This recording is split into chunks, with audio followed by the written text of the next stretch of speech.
It's hour number 2 of the Pat White Show. That's a funny sound. It sounds weird in there. What am I? Don't do that. The audio sounds a little...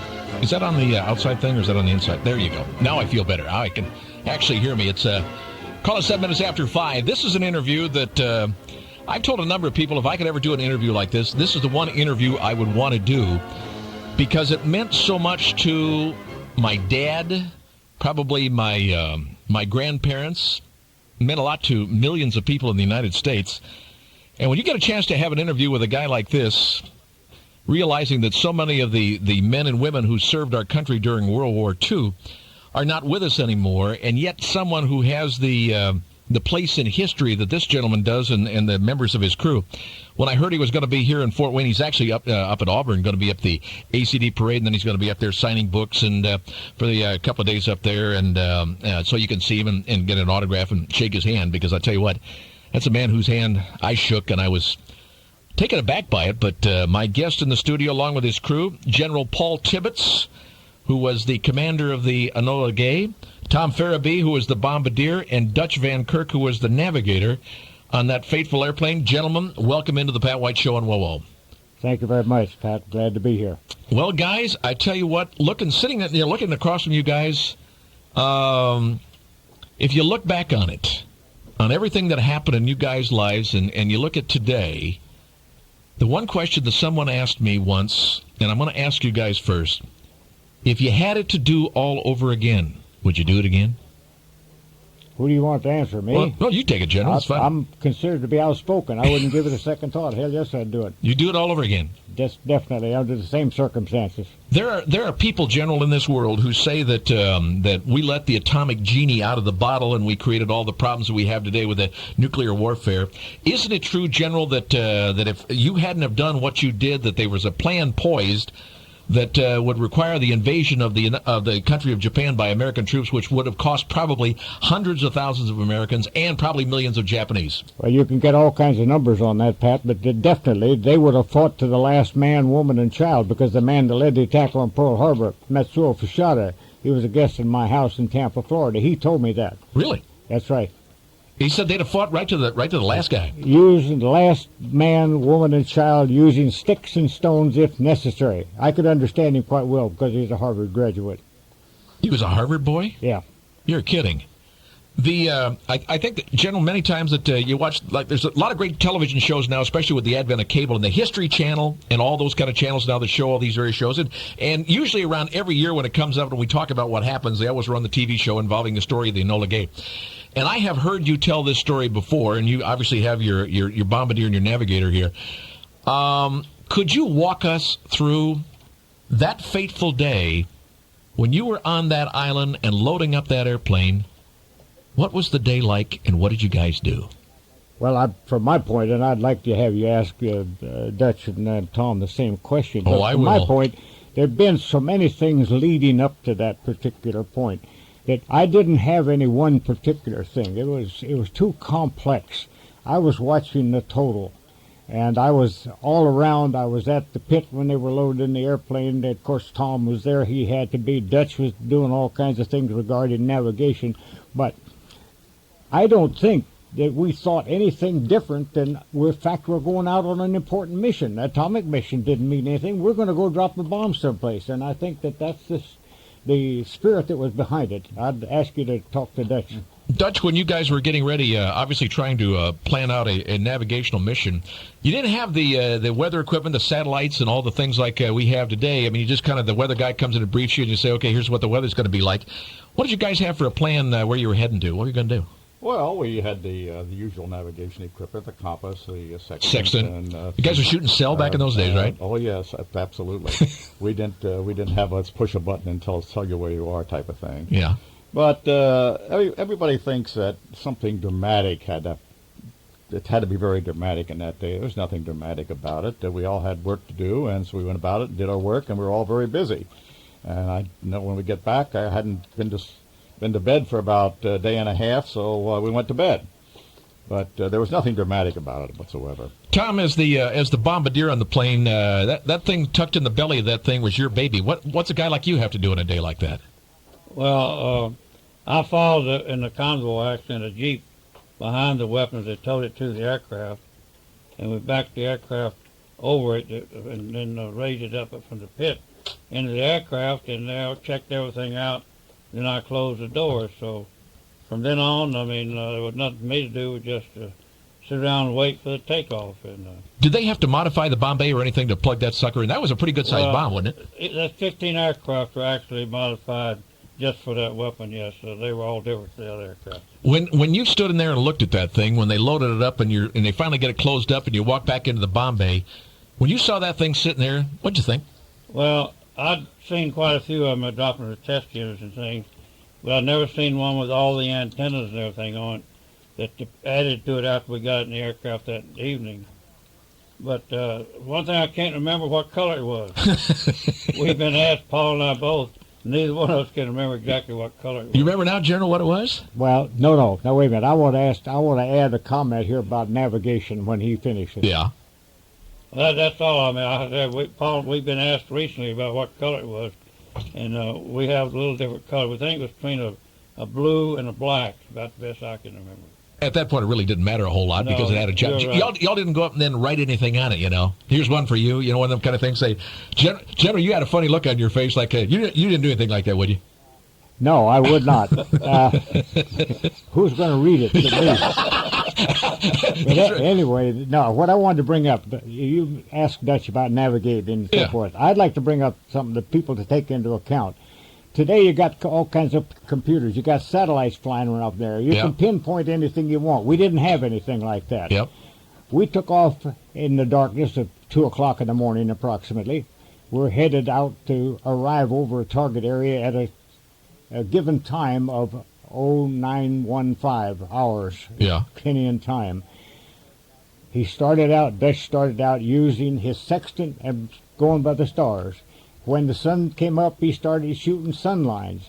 When we got over the target and when we released the bomb, it exploded 3 seconds later than it was supposed to have exploded. So you only missed your bomb time by 3 seconds? Yeah. General, that's a little far, though. I think you got to kind of clean it out a little tighter than that, don't you think? You could have at least let's try to hit around. I talked to him about that. Yeah, a little discussion with the guy. This is going to show up on your performance rating. For those of you just tuning in, we have the crew of the Enola Gay, headed up by General Paul Tibbets, and Tom Ferebee was the Bombardier, and Dutch Van Kirk, who was the Navigator. And we're going to take a quick break, gentlemen, and then we're going to come back because I do have to pay the bills around here. When we come back, one of the things I want to get into with you guys, I'd like you to recreate for me, if you can, for the boys and girls listening, because you have to understand something. We have so many people today in this country that were not old enough and don't remember World War II, don't remember Vietnam, much less Korea.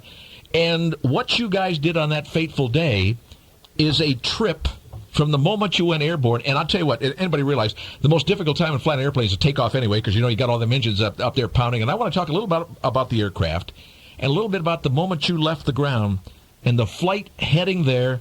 What went through all of your minds, and did it go well? And once you had a release, once you pickled, is that the right term there? Pickle? Is pickling okay? Can I use that term? That's right. That's a pick. See, I know this stuff a little bit. Once you pickle that sucker off, and you did a 180 to get out of there. I never heard of it.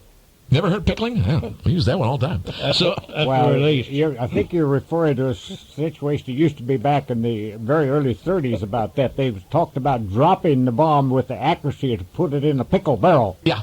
That's what See, the General knows this stuff. I'm in awe. I'm standing around here. Anyway, we're going to be back with more of the Pat White Show. The crew of the Enola Gay in the house. We're talking about that. We're going to talk about that fateful day when we return. Along with the Queen is WOWO to Pat White. Here's Art Salzberg and Dean Fantazzi. Yeah, I was wondering what you thought about the Colts' chances of winning the Super Bowl this year. I don't think they're as deep as some of the other teams. And that's where you get into a problem. You know, see, I disagree with my partner on this one. I think the Colts have as good a chance as anybody right now to be a Super Bowl team. You got to be kidding me. The Colts are better than Jacksonville right now? They have as good a chance as anybody. I think they do. News Talk 1190 WOWO, where you go for sports talk. Weeknights 6 till 8.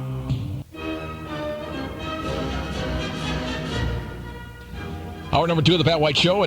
Call it about 20 minutes after the hour of 5. We have if you're just tuning in your radio right now, we have a very, very special guest. The crew of the Enola Gay, General Paul Tibbets, Tom Ferebee, the Bombardier, who pickled it, as I said, pulled the trigger, as it were, and Dutch Van Kirk. Hey, Dutch, one of the things that we were talking about is that You said you missed it a little bit. Well, made a little miss. What happened? Well, Dutch told me to drop it on his ETA Yeah. at 9:15. That's what I did, but it's 3 seconds late. So that made me miss by about 700 feet. Atomic bomb misses by 700 feet. From what altitude did you all drop that thing? Around 32,000. 32. Was that plane pressurized? Was that? Oh, definitely. It was definitely pressurized, but probably wasn't the best heated thing you ever had in the whole world. Was it a little chilly up there when y'all were doing that? Not a bit. Not a bit? It's as comfortable as this studio. No kidding. Wasn't that? Now, that was quite an airplane. Tell us a little bit about the airplane itself. Was it, aside from the fact that Bombay was modified to hold the bomb, was there anything else different on the airplane? Well, yes, on those particular airplanes, there were 15 of them. And first off, the airplane had a history when it first got started. It had a lot of problems and troubles because it was forced into mass production before the first thing on the airplane was ever tested. And so that meant when you started flying the airplane, you were testing everything at one time. Yeah. Okay, let's get to the next point. It was basically underpowered. It was underpowered because it was overweighted. We meant to fly at 120,000 pounds, and they were flying at 150,000 pounds. Overgrossed it. Oh, yeah. So you took off on that sucker overgrossed? Yeah, we did. We did. We took off that night. I don't remember the exact number, but I think based on the fuel load and the 10,000-pound bomb that we had in there, the basic weight of the airplane, we probably were getting off the ground 155, 157,000 pounds. Now, there's a problem with the engines. Yeah. I got fuel-injected engines, and nobody else had them. Brake energy was a problem that had already occurred out on the islands. People go out, start down the runway, they lose an outboard engine. Yeah. They couldn't keep it under control at all. They didn't have enough brake energy to stop. They couldn't control it because they didn't have enough wind flowing over the tail. The tail was too small. So I couldn't make the tail any larger, but what I did was I got myself these fuel-injected engines. I got Curtiss reversible pitch propellers so that if we had to stop, at least I had engine power to stop in addition to brake energy. You could reverse it out then. Yeah. Now there's all kinds of other things that were done to modify the airplane. It would take a textbook to describe it, but they were basically different than the other airplanes on the island. On the day that you guys... when you finally found out, and I'm sure that obviously this all had to come from the President of the United States to say this is what we're going to do on this date, the security must have been so tight on that so few people knew what was going on. When did you actually find out to say, this is a go, we're flying, we're leaving? When did someone come up and say, boys, we're launching the ship? Well, I think I'd have to answer that because there was security out there, tight as could be. Yeah. But there was also security back in the states surrounding the Manhattan district, so that there was knowledge of it by spies and that sort of thing. We know that today, but we thought in those days it was pretty much secret. Now, Truman had to make the decision, and he was at Potsdam.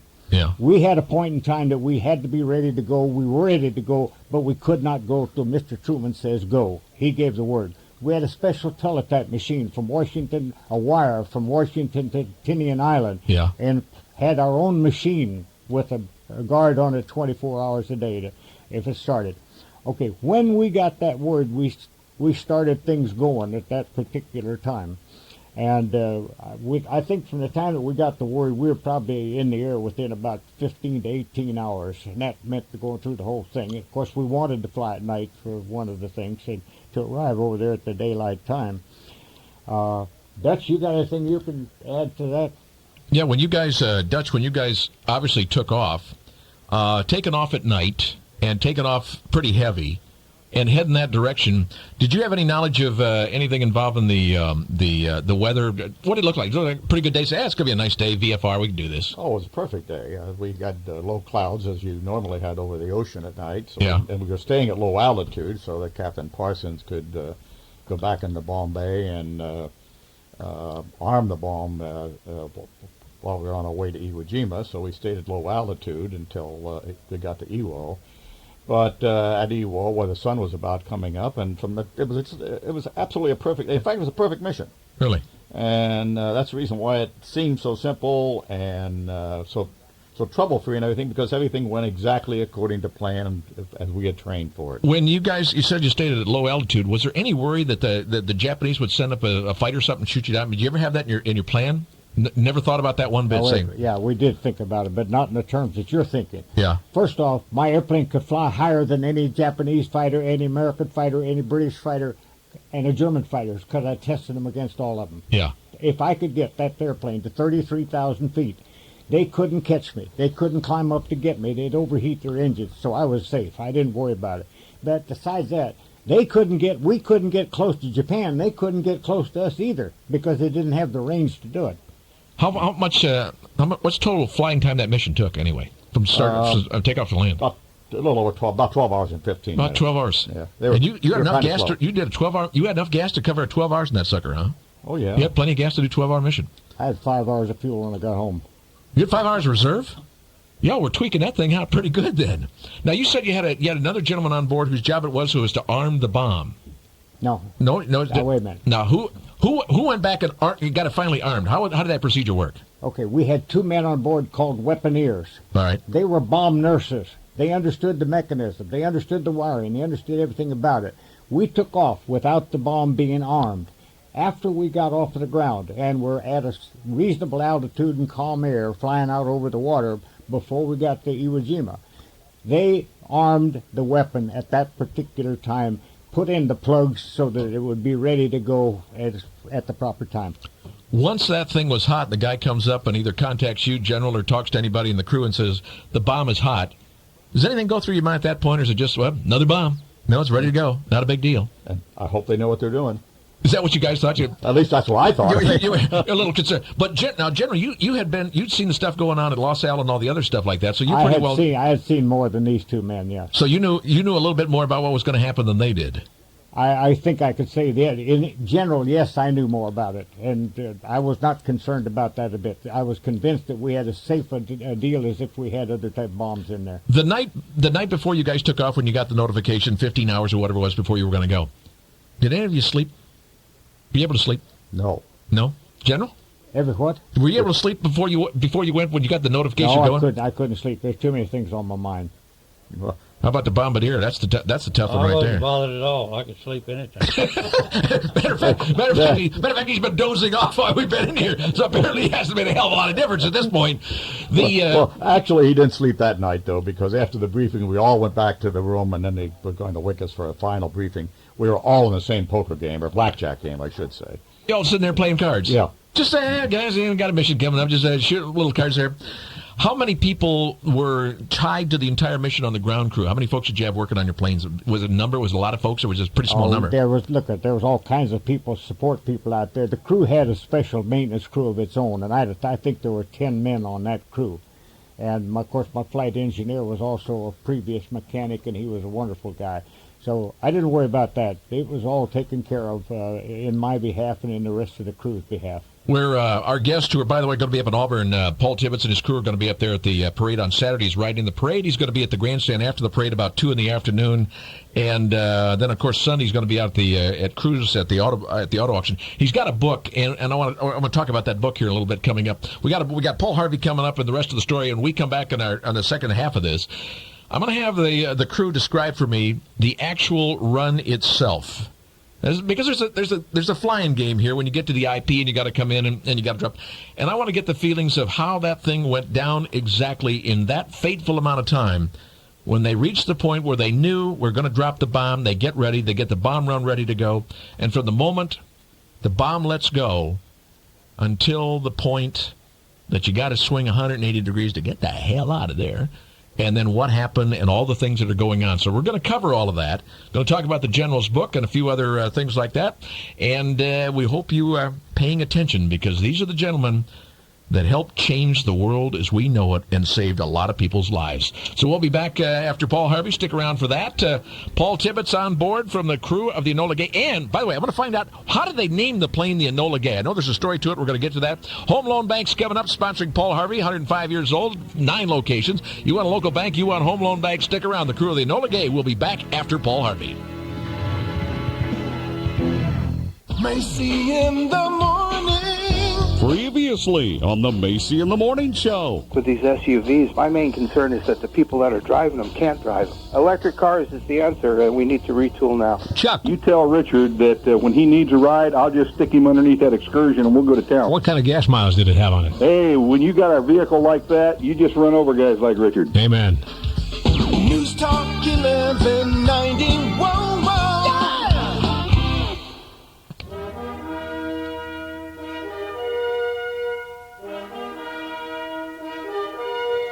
Back to the Pat White Show right here on WOWO at 447-1190, 1-800. I tell you what, this is actually working out pretty well because they have, I tell you, the hair on my arms are standing up because I have a chance to talk to people that I have read about almost all of my life.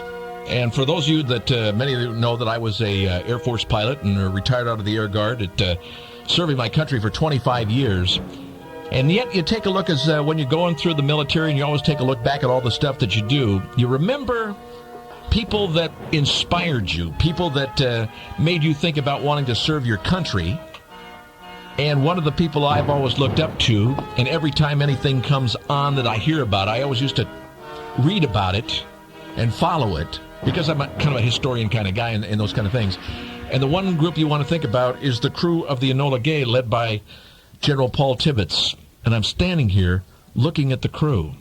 I never thought, guys, this would ever occur in my lifetime, that I would actually get to meet the crew of the Enola Gay. General, and I tell you what, you are one spry sucker.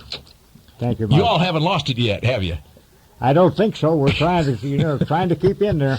Y'all are going to be up at Auburn for the parade on Saturday, and I understand you'll be riding the parade right up front, and then after the parade's over, you're at about 2 in the afternoon, I guess you're going to be over there at the parade grandstand, and you have your book that you brought up with you, the Enola Gay story. You'll be signing that, you'll be signing autographs for people, and, it's funny, General, here's one of the things I'll say about the Midwest.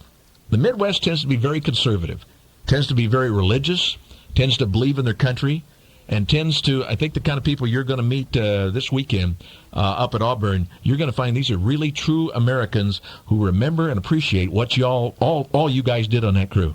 I'll buy that. That's just the way they are. One of the things, speaking of Enola Gay, we were talking about this a little bit off the air.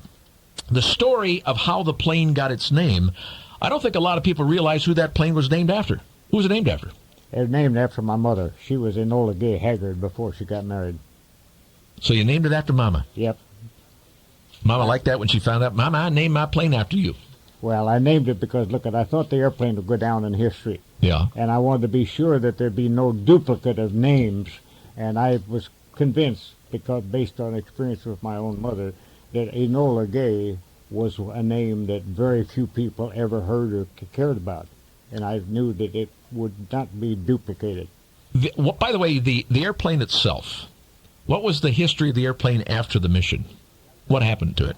Oh, you're talking about the flight after the plane? No, the actual aircraft. Well, after we dropped the bomb, yeah, we were under orders to take handheld cameras, aerial cameras, and with the windows available to us to take pictures. Okay, we're hanging in there. We got the cameras out, and everybody's taking their pictures. But I was not on a sightseeing trip. I wasn't on a reconnaissance trip. I had an airplane and crew that was my responsibility to get them out of the combat areas as fast as I could. And so what I did, I just flew back south of the city. I don't know, maybe 10 miles south of the city, where you could take an oblique shot out the right side of the aircraft. And we did that and held that course because I wanted to get out over the bay as fast as I could and get away just in case they had suicide fighters that wanted to try to come up to get us. Let's follow the track itself with Tom. You were obviously sitting there, and Dutch, you all were bringing this thing in. How did you go about flying the bomb mission, Dutch? You obviously got to pick a spot on the sky, but you had to make sure the weather was clear because obviously the Bombardier's got to be able to sight on the target. You got to be able to do all of those things.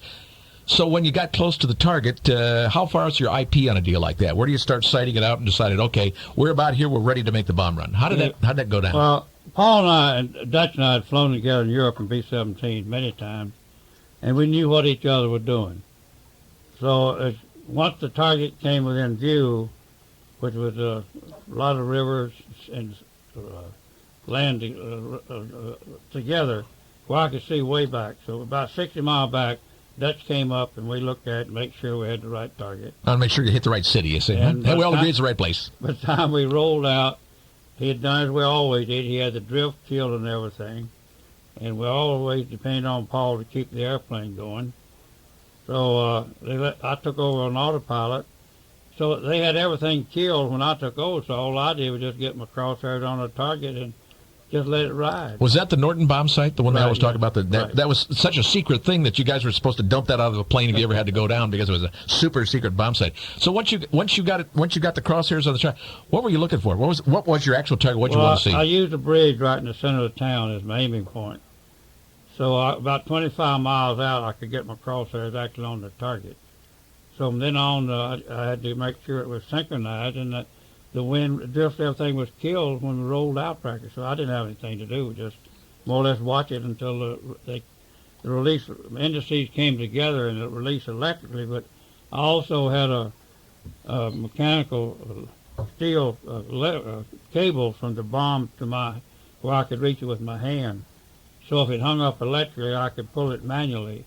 So I pulled that at the same time it went electric, so it could go on either way. So you pulled it just to make sure this sucker's going one way or the other. I didn't want that thing hanging up in the airplane. for good reason. It would have been a good plan at that point. Now, once you got on that thing, what'd you say to General Tibbets the moment that you let it rip? It was gone. Did you say something to him? Well, I heard it sounded like after we rolled. I watched the bomb going down to make sure it was clear. You could see it? Oh, yes. I followed as long as I could, but he was turning immediately. Yeah. So we didn't put our glasses on, and when it went off, it kind of blinded us. Then we felt this concussion, and I said, well, the so-and-so's are shooting at us. And about that time, we realized it was concussion from the bomb. You talked about special glasses. What were these glasses they gave you guys to wear? Was it kind of like the welders type glasses they would wear? They wore welders glasses. Oh, yes. Really? Yeah, and of course, remember too that there were not any direct vision to that bomb by an individual except the tail gunner. That's right. And he's had them on there. You can't fly an airplane with welder's goggles on. So the tail gunner, he got to see the entire explosion? He saw the thing explode. What did he say? I don't remember what he said. Maybe he couldn't repeat it. In general, one of the things that when you cranked on that airplane and turned around and to get the heck out of there, obviously you knew that there was something going to be chasing you up the back end. What happened? Well, let me turn around another way. I knew that I had to escape. I talked to Dr. Oppenheim. I said, we can't fly straight ahead or we'll be on top of it when it blows. He said, that's right. I said, how do I get away from it? Without any hesitation, he said, fly tangent to the ever-expanding circle of the shock wave. I said, well, doctor, I said, I had a little bit of trigonometry and physics in my college career, but what is tangency? And without hesitating, he said 159 degrees either direction. Dr. Oppenheimer said that to you? Yeah. There's a smart guy. Yeah. You got to see some of them smart guys. Now I had roughly 42 seconds time of fall from the time it left the airplane until it exploded. I had 42 seconds to make a 160-degree turn. A little bit more than the standard rate turn. So you did more. You cranked her over a little bit? Yeah, I took the airplane up time and time again, and I practiced. I kept pulling it in tighter and tighter and deeper and deeper. How much bank you have? Oh, I had about 35-degree banks. You didn't do like a big old 60-degree turn and just yank on it. That's right. Anyway, with that, I was getting, the tail was starting to stall out, and it was giving a very much of a stutter back during a chatter. Yeah. Well, I went as far as I had nerve enough to go because I didn't want to pull the tail off the airplane. And I said, this is far enough, and I was making the turn within that time. When they talked about the ever-expanding shock wave, when that hit, guys, what happened? Well, it hit us with 2.5 G-forces. 2.5 G from the back? Yeah. And we were 10.5 miles away from it by computation later. Well, that sort of basically felt like it threw you forward in the airplane. Is that pretty much what it was? Well, it just made the airplane fly up and hit us in the fanny. No kidding. Oh, yeah. It was, you felt it. One of these two guys hollered flak. I hollered flak because it sounded like it when it hit the airplane. So you thought it was somebody's like a shooting at you or something? Well, I'd heard flak in Europe Yeah. close by, and that's what it felt like to me. That's why I turned to Paul, and I said, so-and-so is shooting at us. Oh, you mean, we heard the thing, see? We got the wave hit us, but we heard it at the same time. And to me, it was anti-aircraft. So it was an actual sound that you heard up that high, too? Yeah. And it wasn't just the pressure of feeling the wave hitting you. You heard the sound. One of the things that I heard you say is that, and we talked about this a little bit off the air, you said you tasted it. What does that mean? Well, back in my day, when I was a kid and even a young man, a dentist didn't have the things to fill your teeth with today as he does today. They used to take a combination of silver and lead and put it into your teeth, pound it in there. And what happened was electrolysis. Because even with the lead in there, I used to like to eat ice cream with a spoon. Yeah. And if I touched the spoon with one of those things, it tingled in my mouth, and it left me with a lead taste, and that's what I got from that. Did the rest of you guys have anything like that? Did you taste anything, or did it happen to you guys too? Or did y'all have cavities? I didn't have any fillings in my teeth. Now I don't have many teeth. No fillings and now no teeth. Oh, God. I got the crew of the Enola Gay here, and we got General Tibbets and the gang here. We got to take a quick break, and we got this last break, and then we'll be able to take it up right to the top of the hour. Because there's a couple of things I want to ask you about. Namely, the obviously you guys were the first, and then when you came back, what you reported to the people, what you saw, what you felt, because then we had one more crew go out and do it again, and what you were able to convey to them.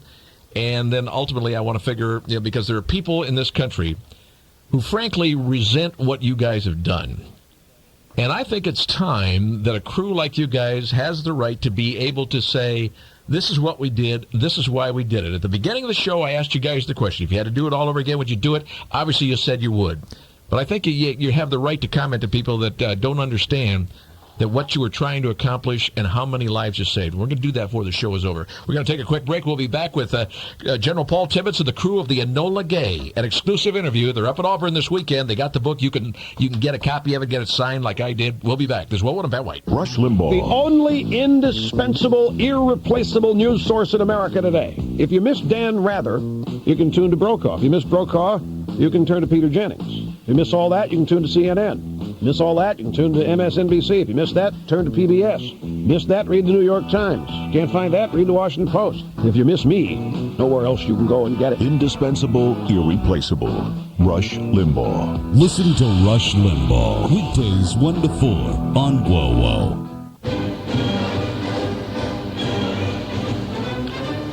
Remaining minutes of the Pat White Show, along with the crew of the Enola Gay. We've got General Paul Tibbets. We've got Tom Ferebee, who is the Bombardier, who pickled the sucker off, and Dutch Van Kirk, the Navigator. Gentlemen, when you came back, when you got out of the thing, the plane didn't fall apart when you got hit with the shock wave, and you turned around and came back. When y'all landed, you landed at the same place you took off from, I presume. When y'all landed, what's the first thing everybody came up and said to you when you kind of opened hatch? Well, we didn't have a chance to get that, Pat, because we were received by more stars and more stripes on admirals than you could possibly imagine. It was the biggest surprise that I ever got. And we didn't have a chance to do anything but answer questions at that particular time. So the generals just all want to talk to you, and they said, did it blow up? It blowed up good. He's being a little modest, too. He Yeah. was called to attention and given the Distinguished Service Cross by General Spots at that particular time. You got also. you got the on-the-spot DSC? Yeah. You pretty proud of that? Yes. I can't blame you. When obviously when you get back on this thing and you knew that the weapon had worked, yeah. Did you possibly imagine just how well it would work? I had an idea because, look, I'd been working for 10.5 months with the Los Alamos people, Dr. Oppenheimer, the scientist. I'd been off and on talking with them and all that, and found out that anytime they told me something, that's what happened and took place. So it did feel sad. But let's go back to the Distinguished Service Cross. I got that because I put the whole outfit together, not because I dropped the bomb, but because it was a successful total operation. And our other men on the crew, they got Distinguished Flying Crosses. When you guys, obviously you had a second crew that had to go out and do it again. Now, that was all part of your group, too. You put all those folks together. Okay, let me interrupt here. Sweeney and his crew went with me as carrying instrumentation, so I could talk to Sweeney all the time we're flying. Because if I made a mistake, I didn't want Sweeney to make the same mistake. So he was on board the plane? No, another airplane following me. So he was in trail or something like that? So he was trailing on that? Yeah, they'd call it in trail. Yeah. There were 2 other airplanes, one on each wing. And they took you all the way to the IP and onto they the went target? right with us. Well, then, so they knew the shock that was coming back, so they felt the same they thing. were all trained for it. So it actually wasn't so much of a surprise to them because they'd been there, done that. No, there was nothing that's a surprise except the magnitude of the explosion. When you guys got back, obviously, and you did and the second bomb went up and the Japanese surrendered and everything, y'all probably came home feeling like you did a lot to save a lot of lives. But I must say that there are people in this country, guys, and I'm going to give you the shot at this. There are people in this country who, for whatever reasons, resent what you guys did because you dropped a nuclear bomb, an atom bomb on people and killed a lot of people. If someone comes up to you and said, you're an evil monster, you're a killer, what happened? What do you say to folks like that? I've run into it, but I really ignore it to the best of my ability. My basic comment, as polite as I can, I just say, I'm sorry, you just don't know what the circumstances were. You don't understand what took place. The 50th anniversary, when they had the thing over at the Smithsonian, caused a lot of grief and a lot of crap, as we all well know. Well, it got people angry because it was an unfair blow to everybody that fought that war in the Pacific. Yep, and it was. And obviously you guys are remaining together, and you're going to be up at Auburn this weekend, like I said, riding the parade on Saturday, and then over at the grandstand after the parade signing your books, the Enola Gay. You're all going to be up there, and I appreciate the fact that you guys came in. As I said at the beginning of the show, I asked you if you had to do it over again, would you do it again? Do you gentlemen see bomb ever happening again in this world? Do you foresee it? I'll stick my neck out. I hope Dutch and Tom will say something in the remaining time period. I felt when that bomb had exploded, and when I come back and I talked to the men later, I said, you'll never see another war like this one. We'll fight it in a different fashion. And I said, I doubt seriously if anybody will have nerve enough to bring, with the escalation of nuclear energy and bombs, I said, I don't think anybody in their right mind is going to start the thing all over again. Because if somebody blows one, who knows where it's coming, where it's going, everybody will start shooting. And I just don't think. Now, that rules out that. I looked at what you're seeing today, terrorism. Yep. And do you think that's where it could come from? I think that's right there. If we keep up our ability to have the best weapons and the best means of delivery, we're safe. Do you believe we still have the greatest military in the world? I think we do. Believe we're still as strong. We're reaching the ragged end right now, but we've still got the best. You gentlemen, obviously, not all the members of the crew are around anymore. We've lost some as time has gone on. What brings you guys together to do something like this? Is it just you get together? Y'all sit around and do war stories when you get together? You just go out and do your thing? You reminisce about it, Dutch? No, don't tell many war stories about it. I think we're all war storied out, and we've heard them all, I believe. We can't make up any new ones. So we don't sit around and tell war stories, but we do always enjoy each other's company, and we always have a good time with it when we get together. Tom, how does it feel, like all of you guys, how does it feel being a hero? Well, I don't feel as I'm a hero, but we're too old to do what we used to do, so we have fun. I'm getting there myself, believe me. Well, gentlemen, I appreciate the fact you took time out of your day and missed your dinner, but I'm sure they'll find you the steak somewheres. But General Paul Tibbets, we got Tom Ferebee, the Bombardier, and we got Dutch Van Kirk, the Nav. Navs are always a different group anyway. My navigators are always kind of like you sit there and talk to Nav and go, what did he say? So anyway, General Tibbets, sir, I'm honored with your presence. Thank you for inviting us to come. I don't think I'll ever forget this interview. We're going to replay it again on Monday for the folks who didn't get a chance to hear all of it. Thank you guys for being here. I wish you the best. I wish you Godspeed. And I couldn't be any prouder than any people that I am of you guys, because believe me, I might not be here today if it hadn't been for the gentlemen of the Enola Gay. Gentlemen, thanks again. I appreciate it. Thank you. Thank you, Pat. All righty, that's it. We'll see you guys on Monday. Courtney, Amy, Linda, love you. Thanks, Queen. Oh, no, I'll see you Tuesday. We're off Monday. We're replaying this on Monday. See you guys Tuesday. Bye.